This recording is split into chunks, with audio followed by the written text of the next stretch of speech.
এখনও কাটেনি অনিশ্চয়তা। ঢাকায় এয়ারলাইন্সগুলোর কার্যালয়ে টিকিট প্রত্যাশী সৌদি আরবে ফিরতে ইচ্ছুক যাত্রীদের ভিড় লেগেই আছে। হাতে সময় অল্প, তাই সবাই আছেন আতঙ্কে। অন্যদিকে সৌদি আরবেও চলছে ধরপাকড়। কারণ ছাড়াই বাংলাদেশিদের আটক করা হচ্ছে বলে সেখান থেকে অভিযোগ প্রবাসীদের। সৌদি আরবে ফিরতে ইচ্ছুক যাত্রীদের রিটার্ন টিকিটের নতুন টোকেন দেওয়া শুরু হবে রোববার। শনিবার পুরাতন টোকেনধারীদের মধ্যে মাত্র অল্প কিছু লোককে টিকিট দেবার কথা। তারপরেও হোটেল সোনারগাঁওয়ে সৌদি এয়ারলাইন্স কার্যালয়ের আশেপাশে কয়েকশো লোকের ভিড়। কেউ এসেছেন হাতে কাগজ নিয়ে, ভিসা বা ইকামার মেয়াদ আছে আর মাত্র ৪-৫ দিন, এর মধ্যেই চাই টিকিট। কেউ কেউ সফলও হচ্ছেন এরকম অবস্থার কথা জানিয়ে। এখন আমার ভিসার মেয়াদ শেষ আর আছে মাত্র ৮ দিন। আমারে বললো আপনারা এখানে অপেক্ষা করেন, যদি সুযোগ হয়তো ঢুকাই দেবো। ৯ তারিখ পর্যন্ত আছে, যদি এরা টিকিট বুক করে যাইতে পারবো না, যদি না যাইতে যাইতে পারবো।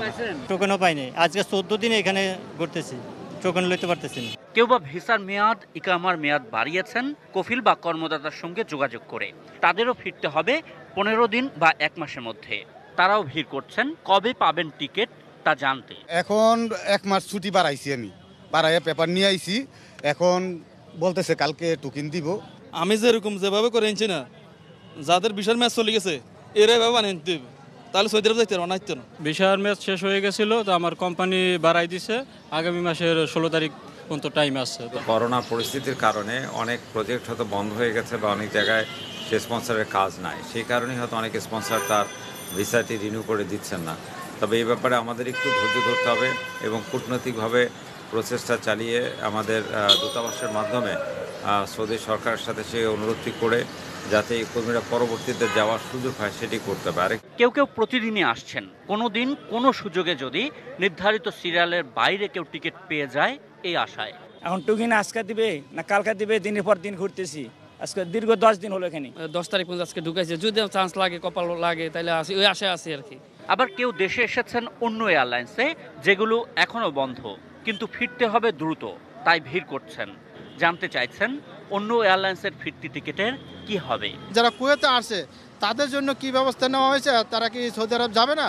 এদিকে সৌদি আরবে অবস্থানকারী বাংলাদেশিরা করোনাকালেও নানা ঝামেলায় পড়ছেন। হুটহাট গ্রেপ্তার করে অনেককে রাখা হচ্ছে জেলে। মনে করেন সব বললে ওদের সৌদি আরব সরকারের কাছে কোনো বিচার নাই, মনে করেন বৈধ কাগজপত্র আছে, তারপর রাস্তাঘাট মনে করেন ভিক্ষার কেস লাগাই দেয়, একটা পানি বেচার কেস লাগাই দেয়। মানিকগঞ্জের হৃদয় হোসেন নামে এই প্রবাসী কথা বলছিলেন রিয়াদের সফর জেল থেকে। তার অভিযোগ, বিনা কারণে 14 দিন ধরে তাকে আটকে রাখা হয়েছে। এই ছোট মোবাইল আনতে দেয়, বুঝছেন, ক্যামেরা ছাড়া মোবাইল আনতে দেয়, ক্যামেরা যাতে নাকি ভিডিও করে ফেসবুকে না তুলতে পারে। Ashikur Rahman Apu, ATN news, Dhaka.